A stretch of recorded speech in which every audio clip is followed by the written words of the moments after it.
Video को लाइक करिए, channel को सब्सक्राइब करिए। बेटा विवाह गीत। पूरब पश्चिमवा से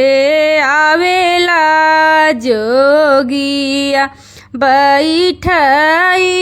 आसन लगाई,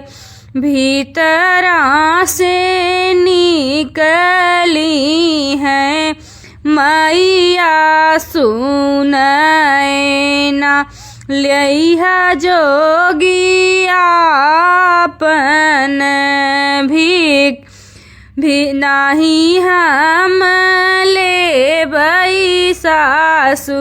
तोहरई भिखिया, नाही छोड़बै तोहरा दुआर, हम तोहरे घरे मैया गौरा रानियवा, ओनही से करबै बिया, लई गौरा उड़बै, लई गौरा बुड़बै, लई गौरा कूदी जब तालाब, ऐसन जोगी संगे गौरा न बियाह, चाहे गौरा रही हैं कुंवार, भीतरा से निकली है बेटी गौरा देई, मैया के रही समझाई, काहे मैया उड़बू हो, काहे मैया बुड़बू,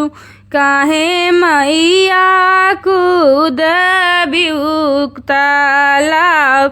हमारे करमवा में लिखल बा जोगिया, इहै हावल विधि के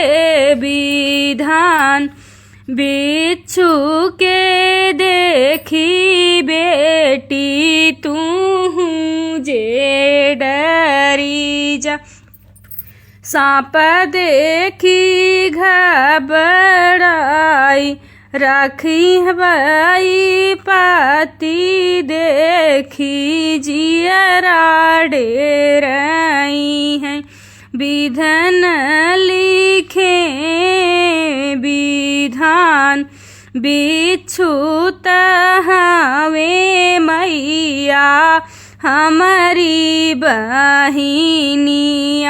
साखी सापवा जे सखिया सहेलर,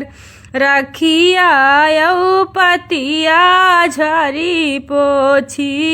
लेबै लगाई, विधन लिखेनी बाली लार।